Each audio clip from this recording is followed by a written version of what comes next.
¿Qué tal, amigos de Convergente? ¿Cómo están? El día de hoy nos encontramos dando un paseo por la ciudad. Aquí en el centro estamos en la banqueta de la Casa Universitaria del Libro. Vamos a dar un paseo aquí tenemos una supermujer, que es Svetlana. ¿Cómo estás, Svetlana? Bien, muy emocionada de estar a punto de presentar mi poemario. Bueno, pues les quiero platicar un poquito de ella. Ella es poeta y es traductora también. Sí, también.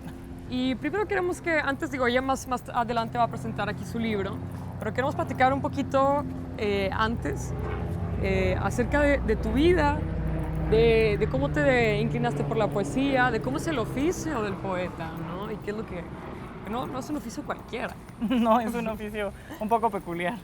¿Cuándo fue que decidiste que querías ser poeta? Pues yo creo que es algo que quise hacer siempre. Siempre escribía. Y desde tercero de primaria escribí un poema el Día de la Madre y mi maestra me dijo, deberías ser poeta. Wow. Y era un muy mal poema, pero yo le hice caso. Y ya desde entonces no quise otra cosa y todo lo que he hecho ha sido pensando en que quiero, no tanto ser poeta, pero que quiero escribir. Okay. Que eso es lo que más me gusta hacer y lo que más quiero.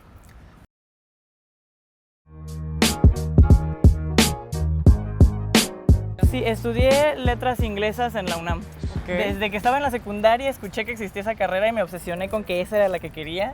Wow. La verdad no sé si tenía tan claro de qué se trataba. Ajá. Creo que fue un poco de suerte que llegara y a la mera hora sí me gustara, porque mucha gente llega a la carrera y no es para nada lo que esperaba y la odia. Yo no fue para nada lo que esperaba, pero sí me gustó muchísimo. Te enamoraste, aprendiste a enamorarte. Muchísimo. Bueno, tenía una relación amor-odio. Cada semestre quería abandonarla, pero luego pasaba un libro, un poema, un autor que me hacía volver a querer estudiar. Wow. Y entonces nunca la abandoné, aunque estuve a punto muchas veces.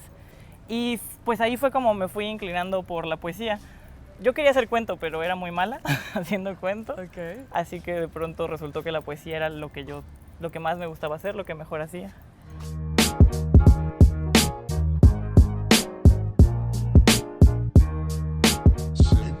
¿Cómo fue que empezaste a expresarte a través de un blog? ¿Publicaste un libro? Sí, de hecho en la universidad teníamos muchísimos amigos, teníamos unos grupos de blogs y nos leíamos entre todos. Y bueno, fue resultando que muchos no escribían tan bien y se fueron decantando de ese grupo de blogs. También hacíamos hacíamos encuentros de estudiantes de literatura de todo el país. De hecho, llegamos a venir aquí a Monterrey. Okay. Y ahí leíamos tanto ensayos como académicos, como para darte cuenta de la realidad académica, y también leíamos nuestros poemas, nuestros cuentos en veladas poéticas que organizábamos. Platícanos un poquito de este libro, La rinoceronte en el cuarto. Pues el poema que da nombre al libro es tal cual La rinoceronta y es un poema erótico.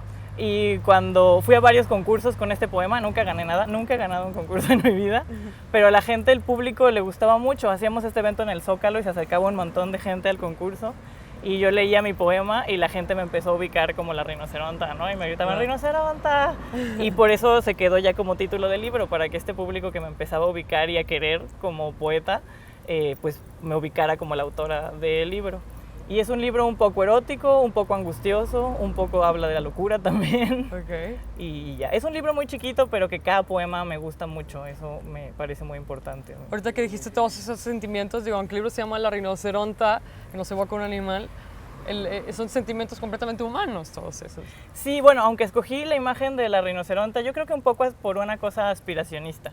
No es el animal con la piel más fuerte de todo el reino, entonces yo quisiera ser, en ese sentido, tener la fuerza de la rinoceronta.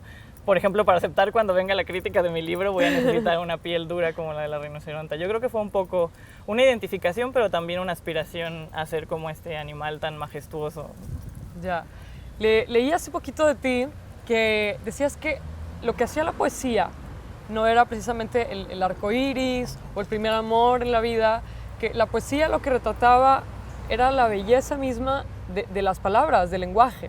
¿Qué nos puedes platicar al respecto? Pues justo eso, ¿no? Ayer me preguntaban qué es lo que me inspira, y yo digo que pues hay temas recurrentes, ¿no? Y con este libro ha sido muy padre que los temas que me intrigan, que me inquietan, la locura, la sexualidad, la angustia, la gente se encuentra en ellos. Pero a mí lo que me inspira es justo el lenguaje. O sea, al lenguaje no le importa que estés enamorado, a la literatura no le importa que estés enamorado. Lo que importa es que tú logres aprovechar la maleabilidad del lenguaje para que a alguien en el mundo le importe tu amor, tu soledad, tu angustia. porque finalmente el sentimiento es compartido, pero puede no importarle a nadie, ¿no? ¿Cuántos Twitters y Facebooks vacíos hay de gente escribiendo su soledad desesperada y a nadie le importa? Wow. ¿No? La literatura es acerca de cómo tú logres acomodar esto y hacer que a alguien le importe, y no solo que a alguien le importe tu soledad, sino se sienta consolado. Eso es algo que yo he encontrado ahora también, que no había pensado, ¿no? Yo buscaba una manera de expresar estas cosas y encontré que también la gente que lo lee las siente expresadas, ¿no? Su soledad en lo que tú escribiste. Okay. Eso me gustó. Hablar del lenguaje como algo universal que todos tenemos en común. Sí, pues es que finalmente es lo que nos separa de los animales. Bueno, yo creo en esta postura de que lo que los animales tienen no es lenguaje, no por decir que es menos, pero es otra cosa. Y lo que nos separa finalmente, lo que ha hecho que hagamos arte, historia, civilización, ha sido el lenguaje, ¿no? Steiner decía que lo más cercano al alma es el lenguaje individual, el que tienes para hablar contigo mismo. Eso además es fascinante, ¿no? O sea, tenemos este lenguaje para hablar con los demás, pero también nosotros nos hablamos solos. Y Steiner decía que este lenguaje con el que tú te hablas es tu alma. Y al menos en mi caso yo creo que sí es. Seguimos conversando con Svetlana. Esta vez entramos a la sala Carmen Alardín de la Casa Universitaria del Libro y nos quedamos platicando allá afuera. Que yo te había planteado que bueno, el lenguaje es algo que todos tenemos en común. Tú me platicaste, bueno, sí, realmente es lo que nos distingue a los animales. Ellos tienen otra forma de comunicación, pero los humanos sí. Pero ahora, quiero preguntarte porque esto se enlaza con tu otro oficio de traductora, que el lenguaje, pues aunque el lenguaje es universal, realmente está codificado en distintos códigos que vienen siendo pues, los idiomas, ¿no? Entonces, ¿los idiomas o el lenguaje codifica o decodifica la comunicación? Esa es una pregunta. No hay un solo, no hay un solo lenguaje, ¿no? Es una muy buena pregunta y yo creo que yo me la planteo todo el tiempo en mis dos oficios y que todo el tiempo voy a una y otra respuesta, ¿no? O sea, a veces estoy traduciendo y el texto parece que se tradujera solo. A veces parece que lo estás haciendo del inglés y que estaba hecho para hacerse mejor en español. De pronto el español ofrece posibilidades que el inglés no le daba al texto, entonces crece. Y luego al revés, el texto te desafía y no se quiere dejar traducir en español. Entonces a veces lo estás haciendo y dices, pero si el lenguaje es universal, todos estamos hablando de lo mismo, todos nos entendemos perfectamente. Y a veces al revés es así de, no, todos estamos ensimismados, nadie entiende nada, no existe la comunicación. No. Entonces creo que esta gran dualidad también es parte de lo bello del lenguaje y de la comunicación. Entonces yo creo que esa ha sido mi gran obsesión desde siempre, ¿no? Cómo aprendemos a decirnos a nosotros mismos las cosas, a decírselos a los demás y finalmente vivimos en una infinita soledad, pero también creo que es creada por este mismo lenguaje que es capaz de desarrollar este discurso de soledad. Esa es otra de las cosas que me parecen increíbles, ¿no? Y de esta dualidad que va del poder alcanzar al otro y al revés, poderte llevar a lo más profundo de ti y perder al otro. Y creo que eso solo es generado por el constructo del lenguaje, ¿no? Gadamer decía, ¿no?, que el momento en el que te encuentras con otra persona, que tu conciencia toca la conciencia de otro a la hora de estar hablando, es el verdadero momento de conexión. Pero que dura un segundo y que luego te retraes y vuelves completamente a las cavernas de tu ser y que la conversación es todo un recorrido a través de estas grandes cavernas para alcanzar al otro.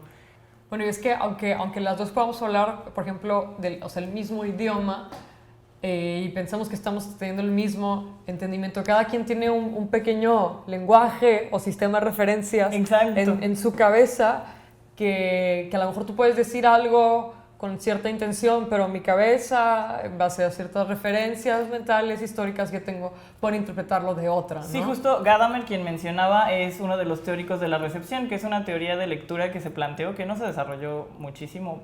Creo que ahora con las redes sociales sería más fácil, en la que planteaba justo estudiar la experiencia lectora, ¿no? Olvidarte de la tradicional de estudiar la biografía del autor y sus fetiches y sus perversiones y cuándo nació y dónde nació. Para contextualizar. O de olvidarte un poco de la lingüística y deshacer el texto y de construirlo, sino ir a la experiencia lectora. Y me parece que ahorita en esta época sería posible hacer encuestas y llenar todo tipo en internet, ¿no? Todo tipo de preguntas y de hashtags de tu experiencia lectora. Y también, por ejemplo, yo lo pensaba mucho en la pintura y yo decía, ahora entiendo que la pintura no es como yo pensaba, ¿no? Pero yo decía, pues si el pintor pone ahí un verde, todos vamos a ver el mismo verde. Y si yo escribo en mi poema verde, o el verde de Lorca, verde que te quiere verde, todos vamos a ver el verde que se nos dé nuestra regalada gana, ¿no? Ahora entiendo que también en la pintura, por más que todos veamos el mismo verde, nuestra evocación sigue siendo otra, ¿no? Yo después lo fui entendiendo también así. Y eso pasa a nivel de país, ¿no? O sea, cada país va a su historia como país personal, a su historia como país, y personal también pasa, ¿no? Tú te vas, ves un verde y te remite a tu pasto de infancia, o al poema de Lorca, o alguna otra cosa, ¿no? Eso pasa tanto a nivel comunidad como a nivel personal. Claro, no, ahorita que dijiste lo de los países, hace unos días me encontré en internet precisamente, era como unos diagramas muy interesantes, por cierto, de todas las banderas del mundo, ¿no? Y las clasificaban, las acomodaban de mil maneras, y luego las acomodan las banderas que usan estos colores, las que usan estas y las que usan estas. Y luego las que usan el verde, el blanco y el rojo, por ejemplo, en nuestro país, y la de varios países que usan esa gama de colores.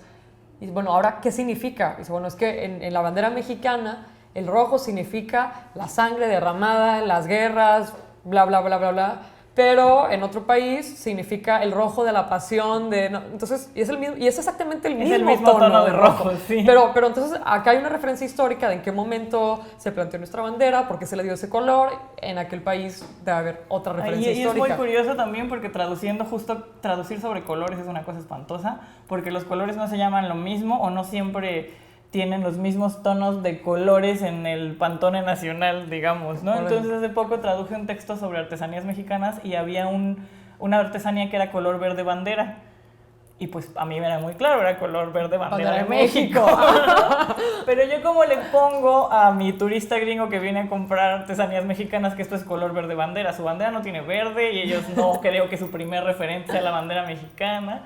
Investigué y por ejemplo ese mismo tono de verde en Irlanda se llama verde trébol, que está en la bandera de Irlanda, ¿no? Y entonces escogí finalmente ese verde porque me parecía el referente más inmediato. Claro, ¿no? Pero tuve que ponerme a ver tonalidades de verde y cuál era la que ellos ubicarían más fácilmente, porque pues nosotros le decimos verde bandera, pero en realidad no existe tal cosa como el verde bandera, ¿no? En el Pantone no viene verde bandera. Claro, no, y depende de la bandera, ¿no? Que estés viendo. Sí, no creo que ellos van a pensar la bandera de México. Claro, y a todo esto, yo para finalizar tengo dos preguntas más que hacerte, ¿no? La primera es que a lo largo de esta charla has citado varios autores, me imagino que algunos son poetas, otros son lingüistas, otros deben ser psicólogos.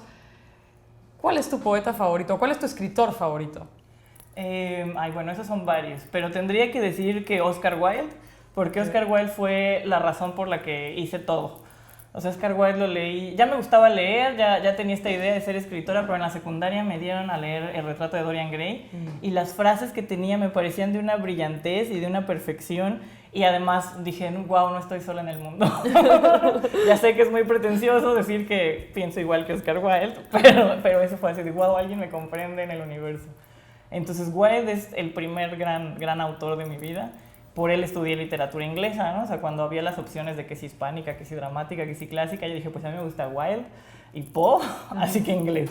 Va. Y ya en la carrera, Virginia Woolf. Virginia Woolf es como mi ideal de cómo se debe escribir. Y además, como mujer escritora, su perfil de su carrera, la lucha contra su enfermedad mental, todo es algo que se me hace muy admirable y imitable, ¿no? Entonces, ella también tendría que ser un gran ejemplo.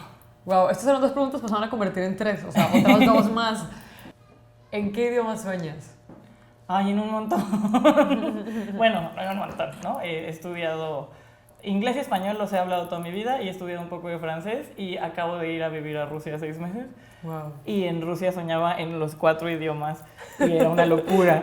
Y además mi ruso y mi francés son muy primitivos, entonces mis sueños se vuelven tan primitivos como el lenguaje que conozco lo permite. Y mis pensamientos, ¿no? O sea, en Rusia pues no podía tener pensamientos complejos, ¿no? Podía pensar, tengo hambre, tengo frío, estoy cansada, porque eso es lo que sabía decir en ruso.